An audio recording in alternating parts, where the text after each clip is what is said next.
benshi makuru bagenzi banje dusangiye umwuga hama kubanzi muranzi kwenyene hama batanzi naho nitwa Rusi Presenter nk'abantu bisamiriza kuje FM mu gisata cy'inkino hama muri kano kanya nkabandi nkuko Murasho Business Entertainment kuri Amisho TV hama nkuko mubana kandi nuko ndinga nkuko nagerageje gufasha Prophet Albin kugira ngo dutegure ibindi bikorwa cy'uno munsi akaba naje nabatumiye kubera ko dusangiye umwuga hama nibaza ko byinshi bivugwa na Prophet Albin kandi kwa Ndabashimiye banyakubahwa mu mwaje muserukira ibitangazamakuru byaba ibyitwimbanisha kure cyangwa se bikorera ku musamirizi.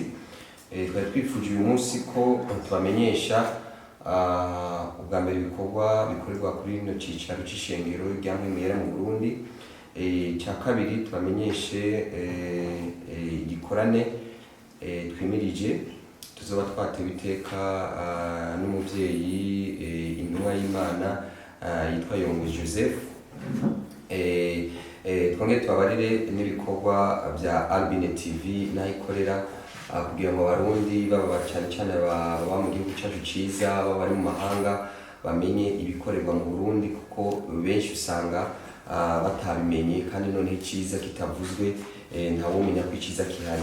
Rero ngiwe ko mpereye ku bikorwa by'ishengero rya Mwemera rya hano mu Kigobe imisi yose kwa gatatu nk'uno munsi mwabibonye twari dufise Mercredi Miracle aho abantu baba bafise ibibazo bitandukanye baza tukabasengera bagakira abagenda na kansera ngaho mu baje ngo bagenda na kanseri zo mu gitigu abagenda na ibibazo bitandukanye kandi bataha babonye igisubizo.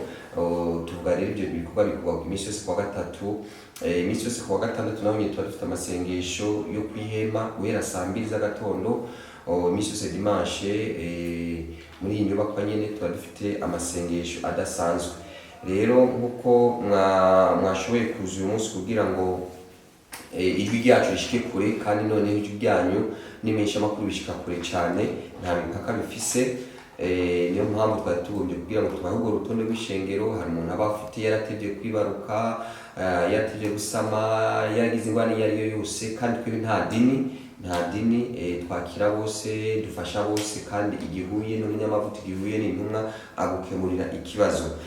Cya kabiri ni kijanye n'igikorane cy'umuvyeyi yitwa Apotre Yongo Joseph umuvyeyi w'umukire kano kanya turiko turavugana ari ku mugabane wa Aziya muri Dubai ariko arakora umurimo w'Imana n'avayo rero azoca ashikira ino. Afise imisi 3 yaduhaye imisi 3 itarike 11 kwa gatatu w'indwiza 11 12 na 13 maze ashobora afata indege agende mu bihugu bitandukanye. No umukozi w'Imana Imana yagiriye neza ari mu bahigwe bo muri Afrika ubwo nimwashobora kubona kanya icyo gihe mushobora naho nyine kuzoza kugira ngo mwibonere mwiyumvire ko ari umuntu yahezaga. Rero afite icivugo kiri mu giheburayo ayidigira imini digi no kuvuga ngo ndabisiguye mu Kirundi gukira no bunyene kubohoka no bunyene no gushima no bunyene ntabyo kurindira ngo ejo hirya y'ejo oya. Kandi kubera nayo mavuta azoyadusigira hano azoyasiga hano ayo mavuta. Ikindi cya gatatu ni kijanye na Albine TV ikabikorera ku muhora nkoranyambaga witwa www.3 akaburungu Albine TV akaburungu onarenage. Wasanga ko ibiganiro bitandukanye by'ibiganiro by'Imana dushaka ibiganiro byo mu misozi indwi Imana yaremye. Umusozi wa mbere ni umuryango, umusozi wa kabiri ni amadini cyangwa amashengero, umusozi wa gatatu ni ubukungu economy cyangwa business, umusozi wa kane ni leader uburongozi ariho harimo benshi bavuga ngo na politike, umusozi wa gatanu ni ujanye na media itangazamakuru kuva kera aho n'umusozi mukorera ko n'Imana yawushizeho itangazamakuru media. Umusozi ukurikira wa gatandatu ni sport y'Rwazire mu Kirundi navuga ni bijanye no kwinonora imitsi n'imyidagaduro nk'ibi bariko baragirira mu Buyapani. Umusozi wa nyuma ni umusozi wa nyuma itangazamakuru navuze ubukungu navuze kwinonora imitsi ni imisozi 7. Niyo rero ibyo yose tuyikorera ko ugiye kwa Albine TV usanga ko ibyo biganiro bihari. muri make rero byari ivyo cyane cyane abakunda kuba bari mu mahanga barakunda kuvuga ati umuhanuzi w'amahanga yahanuye ibintu byinshi aganira ibiza mu bihugu abaperezida bazihamagarwa n'Imana abashikiranganji batandukanye twamuronka gute bikabagora twarabashiriyeho WhatsApp abari mu mahanga ni plus 257 69 06 0007 murakoze Yesu abahezagire niba ufite ikibazo kindi cyangwa ikindi karibu nahanyu murakoze. Okay, nibaza ko mwumvise icyo yashikije uwo bafise ikibazo kuri ivyo yavuze arashobora kubaza bikagenda neza mu tukabandanya ibindi bikorwa. Ndatangura ryo kubaza Prophet Albin baravuze ko mufise igikorane muko mategura ndetse mukazogifashanya n'uwitwa Yongwe ari mu gihugu cya Yongwe ari mu gihugu cya Dubai mbega giteguwe gute?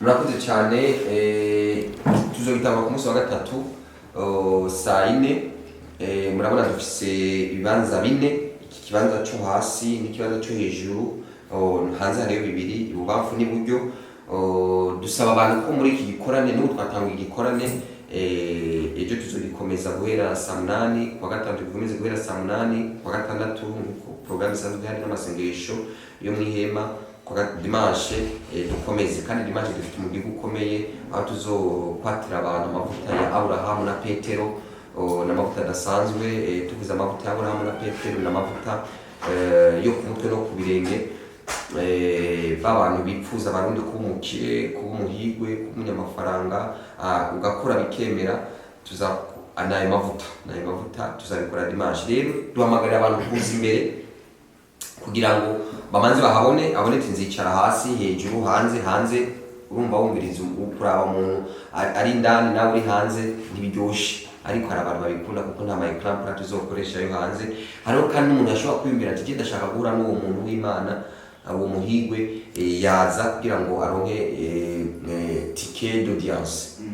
Pajo ikibazo murakoze cyane kumwanya ndashaka kubaza Prophet Albin ku ngingo ya mbere mwavuze byerekeye ishingiro ryanyu rya Mbungera murasengera abantu bagakira mugasengera abantu bafite ibibazo bitandukanye bari gushimyesha n'ibintu bitandukanye ariko tuje ku nicyo gatatu mwavuze ibyo Albin TV ikora ntitwabonyemo amagara y'abantu mu bisata byanyu mwavuze ibisata 7 ariko ntitwumvise ibyo amagara y'abantu kandi mu ishingiro ryanyu musengera abantu bagakira amagara akazira neza nje ku gace kabiri kiri kubaza turazi ku isi yose yugarijwe na coronavirus hariho ubushikiranganji bw'umutekano bamaze guhagarika ibiteramo byose bibiramo abantu benshi mu gihugu cy'u Burundi kuwazadi nawe nyene gikorane kiba kirimo abantu benshi haza abantu benshi bitandukanye n'izihe ngingo muriko murafata kugira ngo n'umugero wa coronavirus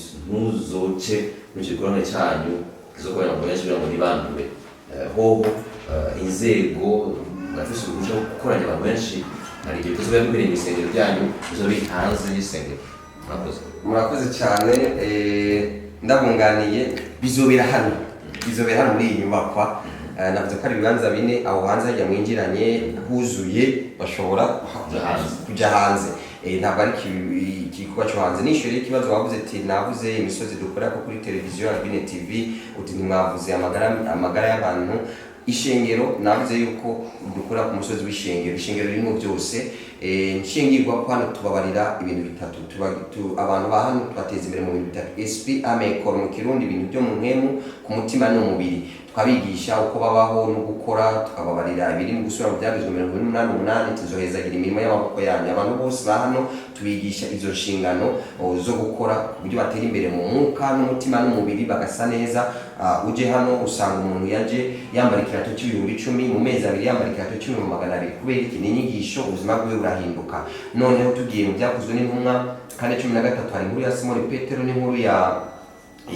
Yohana umwe yari mayibobo ubundi yari umurobyi ariko bamaze kugenda na Yesu Kristo abigisha ukuntu bambara abadiplomate ukuntu umudiplomate yifata arabigisha abatoza ngo babone gushiramo agapfa Petero na Yohana ngo kandi bari bazi ko ari abaswa abantu b'abapeiza batigishijwe batazi ibyo ari byo ngo ariko bamenya ko bagenda na Yesu Kristo urabizi noneho mu kirundi usangira n'ifura ikagusiga ifuro ubundi cyangwa se umwe rukuru ugakwira hose ugendana no gukomera nawe ugakomera. Nivyo rero hama ikibazo ca kabiri mwavuze kijanye na covid ubusa na vide ubusa, twe tuyita vide ubusa, ni ubusa nyene, ni vide ubusa. Ni kiza caje kukigwanya guhera ku irego, mwabibonye yuko ingingo za leta ihimiriza zose turazishira mu ngiro. Ca kabiri dufise n'uruhusha twarabimenyesheje ubuyobozi bw'igisagara ca Bujumbura. Ikindi mwavuze ngo ibitaramo bamaze iminsi babihagarika, ni ibitaramo by'umuziki byo kuryoherwa bakanywa. Nibaza muri ivyo bitaramo sindabijamwo, haba harimo kunywa kugirane kuryoherwa bagatamba, ariko ntabwo bobuza amasengesho gusenga. N'ubu aka kanya turiko turavugana guhera ejo hari ayandi masengesho azaba mu kinama yo gusengera igihugu n'ishengero. Hariho igikoraniro kinini cyagutse kizobera kuri ETS cy'abanyamerika baje, baramaze gushika bamwe, abandi bariko baraza, nabone babironkeye uburenganzira. Kizobera kuri ETS, azwa kinini cyane rwose.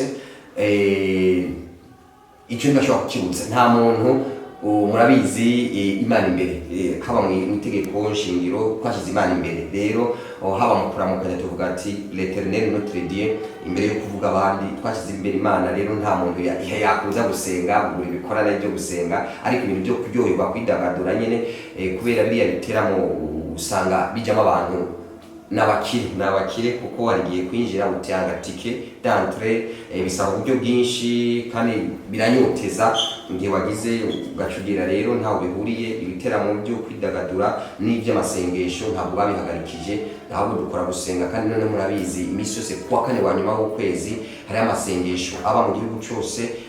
Ari amasengesho turanayitabira, n'ayaheruka yarayobowe na nyir'icyubahiro, tuba turi muri iyo. Rero biratandukanye, naho nyine abari abantu benshi, abarongozi benshi, ego ntabwo bihuriye ibyo biteramo n'ibyo by'amasengesho n'ibikorane.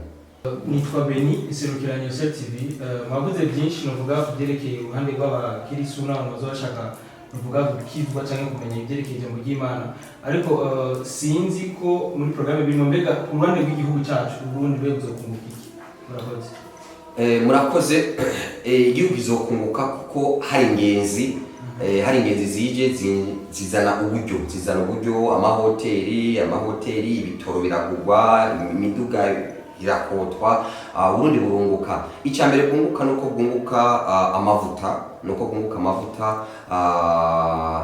buriya Imana yirungitse intumwa cyangwa umuvugishwa mu gihugu nuko hari ikintu abashaka gukiza. Rero inyungu ni nini, abantu bazakizwa ari benshi, abari bafite ingwara bazakirana, n'ubu barazikira, kuko ziriya ngwara zitwara uburyo bwinshi, ukamara igihe kinini uri mu bitaro. Hari n'abahora basiga ubuzima.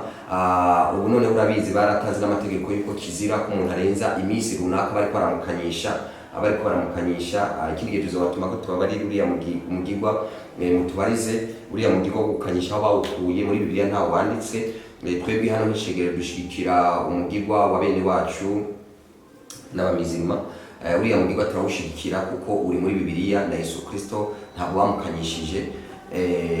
Dushigikira uriya mugigwa, haba mu buryo bwo gushingura uriya mugigwa wa bene wacu. Twebwe hano nk'ishengero rya hano niwe dushigikira kuko uri muri Bibiliya. Uriya wundi mugigwa wo gukanyisha, uriya n'abazungu bashaka ariye ziriya frigo mu Burundi, murazi ko tudakora frigo kugira ngo zigugwe. Urumva rero badashyizeho iyo systeme buri munsi wishure, urumva biriya byo byabo ntabwo byagira. Ariko twebwe nk'ibyo twemera turabyemera, uriya mugigwa turawemera. Ego nico. Nitwa Kenny wa Yosel TV, nk'abasanzwe ndi n'umukameraman. Hariho kubijanye n'ijambo ry'Imana, turazi ingene abantu basanzwe batizera cyane. Hari abashobora guprofita bakaza baje kwakira amavuta gusa, ariko akaba ameze nka kugenda kugura ikintu ahantu kuko wumvise ko kizimbutse, hanyuma ugishikanye ugasanga muhira ni pirate, ugasanga ntiyikomeye kuko wabitoye ku eBay izimbutse. Ubwo abazoza kwitabira ivyo bikorane bisunze amavuta yo kugira ico bafasha, atakwizera bafise hari ico bizobamarira. Ego buriya ni ibintu bibiri bitandukanye. Ndeka ngo akarorero ka amavuta yamaze kwashika byose biragenda neza. byose biragenda neza, n'umwuka uhari biragenda neza. Lazaro, nkunze gutanga akaroro ka Lazaro yari yapfuye, ntabwo yizera ko yazuka, ariko yarazutse. Ni buryo bubiri, wizera utizera, amavuta yahashitse aragukorera. Ufite ukwemera ko tukwizera ko ahubwo n'ibintu dukunze kubona hari abantu bita ibipinga. Kera n'ibipinga, ubu bavuga ngo ibipinga, ariko kera bamyeho, kera nibajya bitwa ngo batoma. Batoma Toma niboneye. Rero abimana irabakorera cyane, ubwo nyine express twahuye na batoma benshi, twahuye n'ibipinga byinshi, abo nyine niba babizera mu bisanzwe. Rega Toma niyizera nabo naho abagendagenda ntabayizera. Rero abimana irabakorera cyane kugira ngo yigaragaze, yiyerekane. Rero dutumira abantu bose, abizera, batizera, abadasenga, badafite abasengera, abakorera mu bintu byo byose, turabatumira kuza mu nzu y'Imana. Ujya mwuka w'Imana niwe abahindura. Twese turabana b'Imana, wimva yuko kandi none n'abazoza si imbaraga zabo, nuko ari mwe mu Imana zaba yabatumiye. Bazaba bayoborwa kuko n'ijambo ry'Imana rivuga ngo abayoborwa na mwe mu yera nibo bana b'Imana. Murakoze cyane. Ntabwo bisaba imbabazi, nakiriwe bigatuma yagiye ku kazi, ariko ngenda nashimye cyane kuba abakozi b'Imana kino gihe bizera abamenyesha amakuru mu kugira ngo ijwi rishike kure, ko kare byaherera muri eglise akavuga ati dimanche dufite jeudi spécial nk'akarorero, dufite dimanche spécial, ngo kino gihe urumva ko mukeneye no kwagura kugira ngo abatarakira agakiza nabo bamenye ko hari kiba kiriko kirakorerwa mu bamaze gukakira, kugira ngo dukomeze kwagura umurimo w'Imana. Muravuze kujyanye n'amavuta, hari ibimenyetso kenshi bikunda gukora iyo umuntu ariko ararondera gukiza abantu, na cyane cyane ko muri ntumwa za Yesu Kristo. Eske utarinze gukoresha ibyo bimenyetso fate nk'amavuta, cyane turamaze kubona abantu bagira ati unyoya ya mazi hari gica gikoreka. Kubera iki murinda gukoresha ibyo bimenyetso kugira ngo abazoba bakeneye gukira bizere gusumba cyane kugira ngo bakire nyabukira? Hama ikindi twigeze kumva ibijyanye na eglise projet zimeze gute, kuko ibyo turabwira abantu bagakira, mugabo bamaze kuva dufate nk'aho baronkeye agakiza, ugasanga ashitse hanze arakubitika ubuzima iki, cyangwa ugasanga ukwizera kugarukiye hagufi. Eske mwe hari imigambi mufitiye abakirisu canke abizera bakunda kuza gusengera muri eglise wanyu, kugira ngo icyo canke hirya y'ejo ha ruhande yuko baza gusenga nabo bafite n'izindi projet mushobora ko mwarabategetse kugira ngo bafungure bakoze, ha ruhande yuko kenshi abakozi Imana tubwira ati bana wizere byose birarangiye, mbwa turifuza no gushira mu bikorwa. Eske hari imigambi mufitiye abakirisu? Murakoze cyane, ni ibibazo byiza ubagije. Mpere kuco cy'amazi n'amavuta, uti ntibikunda ko mushobora gusengera abantu mutabikoresheje. Nivyo, ubwa mbere ndi umuganga, cyo ni cya mbere. Rero ukora umwuga wo kwa muganga, nta muntu aje akakubarira uti ngwaye kuno kumeze kuno abazi yuko umuha ikinini cyangwa abazi yuko umuha umuti. Rero agiye umutekera na multivitamine avuga ngo ntiyamvuye. Rero twebwe turi kwa muganga hari ibintu bita tritherapy, no kuvuga iki, no gucanga ubwoko butatu bw'imiti y'ubwoko bumwe, antibiotique, ugafata nka ampicilline, ugafata na gentamicine, ugafata na crafora, uzicanze byose n'ama antibiotique. Kuvuga ati umugera virisi itishwe ni antibiotique ya mbere yicwa n'iya kabiri, itishwe n'iya kabiri yicwa n'iya gatatu. Rero twebwe turakoresha amazi n'ubuzima. Amazi twayahindura amaraso ya Yesu Kristo, amazi akora ibitangaza, intayi nyinshi ziriho ngaho turabahereza. Twe tuyita serum spirituel, tuyita serum yo mu mwuka. Urazi n'umuntu arwaye bagenda kwa muganga, ntabwo bamusengera kwa muganga, bamuha imiti, bakoresha imiti, kandi abaganga baba bizeye yuko ugiye kwa muganga yuko baguhaye iyo miti ibakiza. Rero natwe tubaserumo mu mwuka ko umuntu agizwe n'ibice birenga 65 n'amazi. Yesu Kristo ari gupfa, mu rubavu rwe havuyemo amazi n'amaraso. Rero twe twizera ayo mazi ko afite imbaraga, tuba twayasengeye imbaraga. Ubundi abara ya regidezo cyangwa yabava mu misozi itandukanye za Mugongomanga n'ahandi, abari amazi tukura, ariko turayasengera akinjiramo imbaraga. Icerekeye amavuta nayo biri muri Bibiliya, y'Abasawuli yarasutse ko amavuta, biranditswe mu byakozwe n'intumwa ngo umuntu nagwara muhamagara abashinga nayo bishengero bamusengere, bamusigire amavuta yerayo. Donc ibyo dukoresha byose biri muri Bibiliya. Hari n'igihe bikenerwa yuko tugakoresha umunyu ufite imbaraga, ari umuntu akeneye amafaranga hari igihe dukoresha umunyu biri muri bibiliya ni ibimenyetso rero igihanuzi n'inkoni ifite ikisigura n'umubehe isahani ifite ikisigura ibyo byose biri muri bibiliya rero turabikoresha kuko biri muri bibiliya kandi urumva na kameremere kanje urumva ndi umuganga mvuga rero uwo nsengeye mu buryo bw'impemu ntakiri akanywa serumu ni ibintu bibiri akanywa agakoca n'amavuta urumva byose ni ibintu bibiri ni therapy mu buryo bw'umwuka tuba dukoresha. Murashobora kwibaza ko badakoresha ibyo bimenyetso nabyo na cyane cyane musanzwe musangiye umurimo wo kuvuga ijambo ry'Imana muraca baklasa muri group yi. Murakoze cyane ni ikibazo cyiza en fait umurimyi naho yo bari umukozi w'Imana yahamagaye nk'umurimyi azakubarira cyane byo kurima amashu azakubarira ibyo kurima amashu ari umuntu yahamagawe ko umukozi w'Imana ari umwarimu azakubarira ibya pedagogie tingwa bayifata uko azakugira amaje byose kuriya donc buri muntu wese mu muhamagaro wiwe agenda mu muhamagaro wiwe ari umudandaza kenshi ariko arakubarira ubutumwa uzobona tuwe n'umudandaza kuko ntuzomubarira ibyo kwa muganga agenda kubarira ibintu bivaye n'umuhamagaro wanje n'icyo navukiyemo n'icyo nkoreramo urumva abo bandi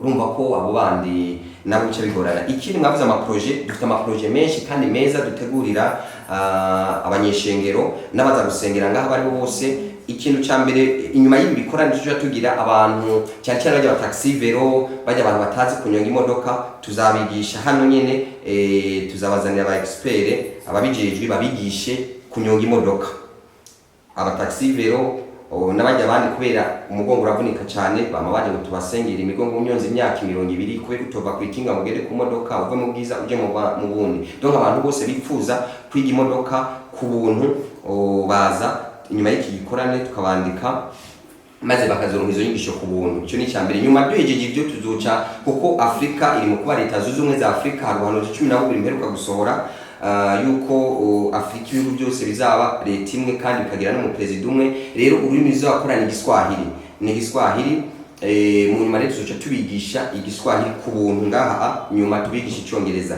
hanyuma mu 12 tuzaba dufite banki yitwa Authentic Bank tuzayitanguza aba expert abahinga bari koratugirira abize ibyo guharura bari koratugirira bya bisabwa kugira ngo abituzanire tubitware muri BRB maze duce tugira rero iyo banki zabikora mu gihugu cyose kandi zakoreramo babanyeshengero n'abandi dufite imigambi myinshi noneho kugira ngo nishengero wemererwe uravuga imigambi y'iterambere uzakora turafise umugambi wo gukora mu bya transport tuzogura amabisi uretse ko dimanche amabisi atosha zarazana abantu ku rusengero icyicaro gikuru tuboneho n'akajya ko guterereza abantu tugomba kugura ikibanza niyo twakironse muri Kanyosha cyo twubaka urusengero n'abene bacu b'abamizima barabizi kare baduterere bo barabizi buri musigiti umwe ntabwo ucangirwa n'abagabo batatu n'abagabo bangahe n'umuntu mwabubaka rero ushaka umugisha mu Salomo yarubaka ingoro y'Imana umutama na mama yarubaka ingoro y'Imana hari biti kiganda kandi Imana yaramuhezaga ari mu ijuru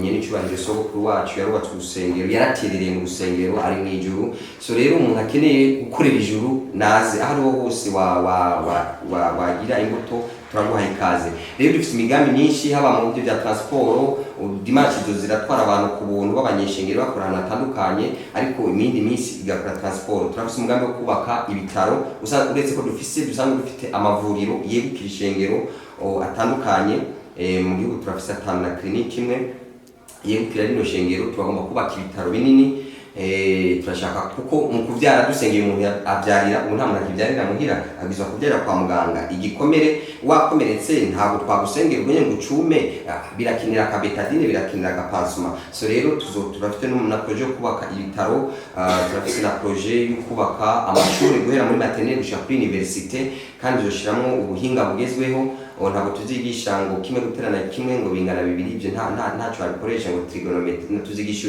ibintu bibayeho nyene by'ukuri na bya entrepreneuria n'ibyo rero natwe tutabivuze byose n'ibidukikije turabikora n'ibidukikije kuko Imana mu ireme yavuze ngo ndagwaye itongo rya Edeni ndagushyize mu itongo rya Edeni uririme wongere ubikingire kandi mu bidukingira abantu nibo mu wa mbere abantu benshi ntibazi yuko mu bidukingiye umuntu ari mu bidukikije rero haba gutera ibiti kugira kandi tukabarira abantu uciye igiti utateye ikindi n'icyaho uzabukoze rero abantu benshi ibyo byose tubabarira mu buzima bwose butandukanye.